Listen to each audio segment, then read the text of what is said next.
Programi kombëtar i dezinsektimit është një nga masat kryesore për të garantuar ambient të sigurt dhe të pastër për parandalimin e sëmundjeve që transmetohen nga mushkonjat. Për këtë qëllim, Ministri i Shëndetësisë dhe Mbrojtjes Sociale Albana Koqiu, shoqëruar nga drejtoresha e ISHP-s, Eugena Tomini, inspektoi nga afër procesin e dezinsektimit në vijën bregdetare të Gjirit të Lalësit në Durrës. Koqiu theksoi se procesi i dezinsektimit po vijon të kryhet nga Averiu në Jug, ku në bashkëpunim me ekspertët po bëhet dhe vlerësimi zonave potencial për grumbullimin e larvave të mushkonjave.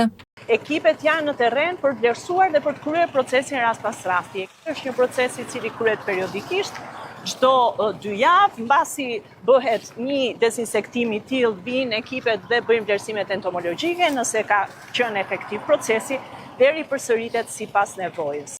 Si pastaj është e domosdoshme që dhe vetë bizneset, të cilat operojnë në zona turistike, të kryejnë këtë proces në ambientin ku operojnë.